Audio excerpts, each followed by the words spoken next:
তুমি নিলে পুরো টাকাটা নিতে, 1 কোটি টাকা নিতে গেলে কেন? আমার একটু পার্সোনাল সমস্যা ছিল, ফিনান্সিয়াল। মানে কি বলবো, মানে একটা পারিবারিক ঝামেলাই। প্রথমত কথা ছিল যে আবিরের সাথে আজমল সাহেবের মেয়ের বিয়ে হবে। আমরাও চাচ্ছিলাম ধুমধাম করে বিয়েটা দেব, যাতে করে কোনোভাবে আমরা ছোট না হই।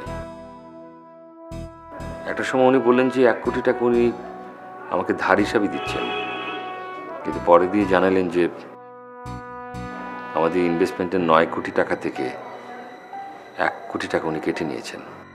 এত বছর ধরে আজমল সাহেবের সাথে ব্যবসা করো, অথচ জানো না যে লোক 500 টাকা ধার দিতে চায় না সেই লোক দিবে 1 কোটি টাকা ধার? ম্যারি, আমরা সবই বুঝি, বুঝবো না কেন? আমার বাবা একটা সহজ সরল মানুষ তো, হঠাৎ করে ওনার সঙ্গে ব্যবসায় ইনভলভ হয়ে গেছেন।